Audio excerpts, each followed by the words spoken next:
தொடக்க நூல் அதிகாரம் 24 இறைவார்த்தைகள் 1 முதல் 4 வரை. ஆபிரகாம் வயது மிகுந்தவராய் முதுமை அடைந்தார். ஆண்டவர் அவருக்கு அனைத்திலும் ஆசி வழங்கியிருந்தார். ஒரு நாள் அவர் தம் வீட்டின் வேலைக்காரர்களில் மூத்தவரும் தமக்குரிய அனைத்திற்கும் அதிகாரியுமானவரை நோக்கி, உன் கையை என் தொடையின் கீழ் வைத்து விண்ணுலகிற்கும் மண்ணுலகிற்கும் கடவுளாகிய ஆண்டவர் மேல் ஆணையிட்டு சொல், நான் வாழ்ந்து வரும் இக்கானான் நாட்டு பெண்களிடையே என் மகனுக்கு பெண் கொள்ள மாட்டாய் என்றும், என் சொந்த நாட்டிற்கு போய் என் உறவினரிடம் என் மகன் ஈசாக்கிற்கு பெண் கொள்வாய் என்றும் சொல் என்றார். இறையேசுவில் அன்புமிக்க சகோதர சகோதரிகளே, ஆபிரகாமிற்கு வயது அதிகமாகிவிட்டது. முதுமை அடைந்து விட்டார். மனைவியும் இறந்து விட்டார், சாராய். இந்த நேரத்திலே தன் மகனுடைய எதிர்காலத்தை பற்றி நினைக்கின்றார். தன் மகன் ஈசாக்குக்கு வயது ஏறக்குறைய 40 ஆகிவிட்டது. ஈசாக்கிற்கு ஒரு திருமணத்தை செய்து வைக்க வேண்டும் என்று தன் மகனுடைய எதிர்காலத்தை பற்றி நினைக்கின்றார். அதனால் தன் மூத்த வேலைக்காரனை அழைத்து அவருக்கு சொல்லுகிறார், நீ போ, என் உறவினிடம் சென்று என் மகனிற்கு பெண் கொள் என்று சொல்லி அனுப்புகின்றார். ஆக இவ்வாறாக அவர் ஜெபிப்பதோடு நிறுத்திவிடவில்லை. தன் மகனுக்காக ஜெபிக்கின்றார். நல்ல பெண் அமைய வேண்டும் என்று ஜெபிக்கின்றார். ஆனால் ஜெபத்தோடு நிறுத்திவிடவில்லை. மாறாக அந்த பெண்ணிற்காக போய் நீ தேடு என்று சொல்லி தன் வேலைக்காரனை அனுப்புகின்றார். ஆம் அன்பார்ந்தவர்களே, இந்த காலத்தில் பார்க்கிறோம், நிறைய பேர் வயது 30, 35, 40, 45 ஆனாலும் பிள்ளைகள், அவர்களுக்கு திருமணம் இன்னும் ஆகவில்லை. ஏன் திருமணம் ஆகலை என்று கேட்டால், ஜெபிக்கின்றோம் என்று சொல்லுகிறார்களே ஒழிய, ஆனால் திருமணம் நடக்கல. ஜெபிப்பதோடு நிறுத்தி விடுகிறார்கள். ஆனால் ஆண்டவர் இயேசு என்ன சொல்லுகிறார்? மத்தேயு நற்செய்தி 7:7, கேளுங்கள் உங்களுக்கு கொடுக்கப்படும், தட்டுங்கள் திறக்கப்படும், தேடுங்கள் கண்டடைவீர்கள். ஆக தேட வேண்டும். எத்தனையோ பேர் இன்னும் சரியான ஒரு வாழ்க்கை துணை அமையாமல் இருக்கிறார்கள். எத்தனையோ பேர் 40 வயசு ஆனாலும் இன்னும் திருமணம் ஆகாமல் இருக்கிறார்கள். ஆக ஆண்டவரிடத்திலே ஜெபிக்க வேண்டும். உங்கள் பிள்ளைகளுக்காக ஜெபியுங்கள்.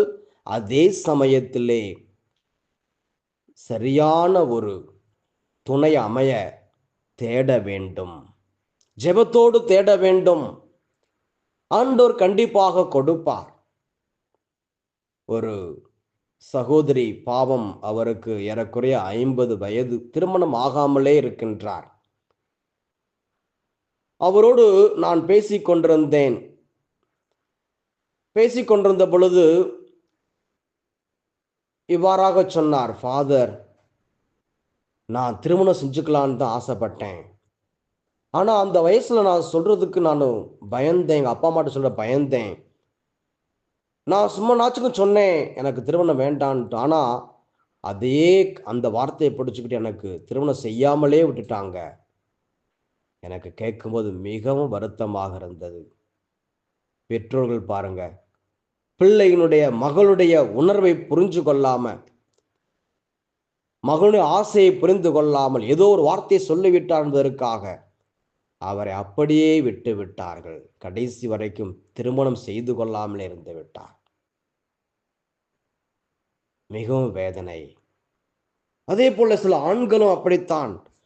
பெற்றோர்கள்ட்ட சொல்றதுக்கு சங்கடப்பட்டுக்கிட்டு, அப்பா அம்மாட்ட எப்படி சொல்றது, எனக்கு திருமணம் ஆசை வந்திருக்குது, திருமணம் செஞ்சு வைங்கன்னு சொல்லாமல் அப்படியே இருந்து விடுகிறார்கள். பெற்றோர்களும் அதை கண்டுகொள்ளாமல், அதற்காக பிள்ளைகளுக்கு திருமணம் ஏற்பாடு செய்வோம் என்கின்ற ஒரு காரியம் செய்யாமலே விட்டு விடுகிறார்கள். அது நல்லதல்ல. அது பெரிய ஒரு தவறு இல்லையா? பிள்ளைகளுக்கு காலகாலத்தில் அந்தந்த வயசில் செய்ய வேண்டிய காரியங்களை செய்துவிட வேண்டும். திருமணத்தை செய்து வைக்க வேண்டும். அதான் ஆசீர்வாதம். ஆகவே அன்பார்ந்த பெற்றோர்களை, உங்கள் பிள்ளைகளுக்காக ஜெபிக்கிறீர்கள், அதோடு நிறுத்தி கொள்ள வேண்டாம். தேடுங்கள். ஒரு குடும்பத்திலே ஒரு மகள் 35 வயது ஆகிவிட்டது. அவருக்கு ஒரு நல்ல மாப்பிள்ளை அமைந்தார். நல்ல மாப்பிள்ளை, ஆலயத்திற்கு வருகிறவர், ஜெபிக்கிறவர், ரட்சிக்கப்பட்டவர், எல்லாம் நல்லபடியாக அமைஞ்சிச்சு. அந்த பொண்ணுக்கு அந்த அந்த மாப்பிள்ளை, அந்த பொண்ணுக்கு அந்த ஆண் மேல விருப்பம், அவருக்கும் அந்த பெண் மேல் விருப்பம். ஆனால் கடைசியில் என்ன ஆச்சுன்னா, இந்த பெண் வீட்டார் கேட்டாங்க, உங்கள் ஜாதி என்ன?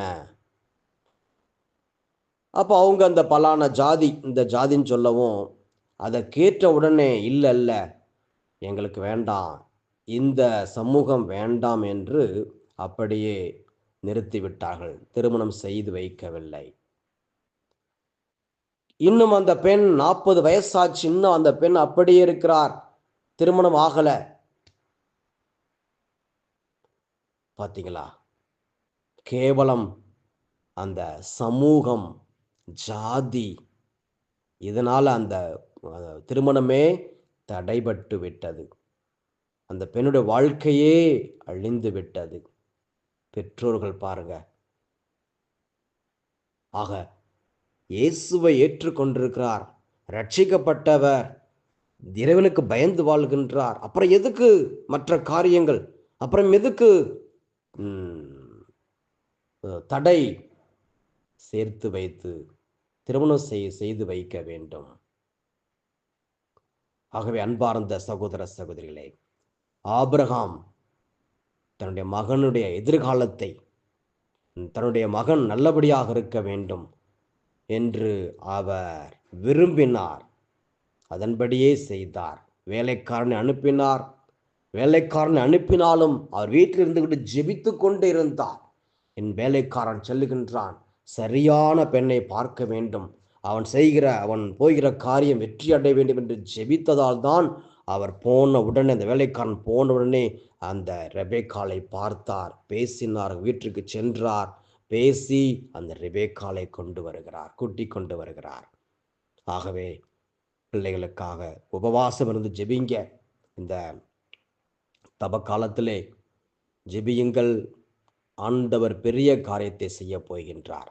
திருமணமாகாத பிள்ளைகளுக்கு, வயசுக்கு வந்த அந்த திருமணம் வயசு வந்த பிள்ளைகளுக்கு நல்ல வாழ்க்கை துணை அமைய ஜெபிப்போம். ஆண்டவர் பெரிய காரியங்களை செய்ய இருக்கிறார். ஜெபிப்போமா? நன்றி ஏசப்பா, தர்மையான செய்திக்காக நன்றி ஆண்டவரே. இயேசுவே, ஆண்டவரே, திருமணமாகாத பிள்ளைகள் நமக்கு ஒப்புக் கொடுக்குறோம் அப்பா. வயது ஆகிவிட்டது, 35 வயசு, 40 வயசு. ஆண்டவரே, அவங்களுக்கு நல்ல வாழ்க்கை துணை அமைச்சு தாங்கப்பா. ஆண்டவரே ஏசப்பா, அவர்கள் உமது சித்த பிரகாரம் அவங்களுக்கு திருமணம் நடக்கணும் ஆண்டவரே. இயேசுவே, உமக்கு நன்றி நன்றி ஆண்டவரே. நீர்தான்மே குடும்பத்தை ஏற்படுத்தினீர். முதலாக குடும்பத்தை ஏற்படுத்தினவர் நீர்தான் ஆண்டவரே. ஏசப்பா, உமக்கு நன்றி நன்றி ஆண்டவரே. கணவன் மனைவியாக சந்தோஷமாக உம்மிலே வாழ உதவி செய்யுங்கப்பா, உதவி செய்யுங்க ஆண்டவரே. ஒவ்வொரு குடும்பத்திலும் தங்குங்க, ஒவ்வொரு குடும்பத்திலும் வாசம் பண்ணுங்க. நன்றி நன்றி இயேசுவே, உமக்கு ஸ்தோத்திரம் ஸ்தோத்திரம். இந்த ஜெபத்தை எங்கள் ஆண்டவர் இயேசு கிறிஸ்து வழியாக உம்மை மன்றாடுகின்றோம். ஆமேன் ஆமேன்.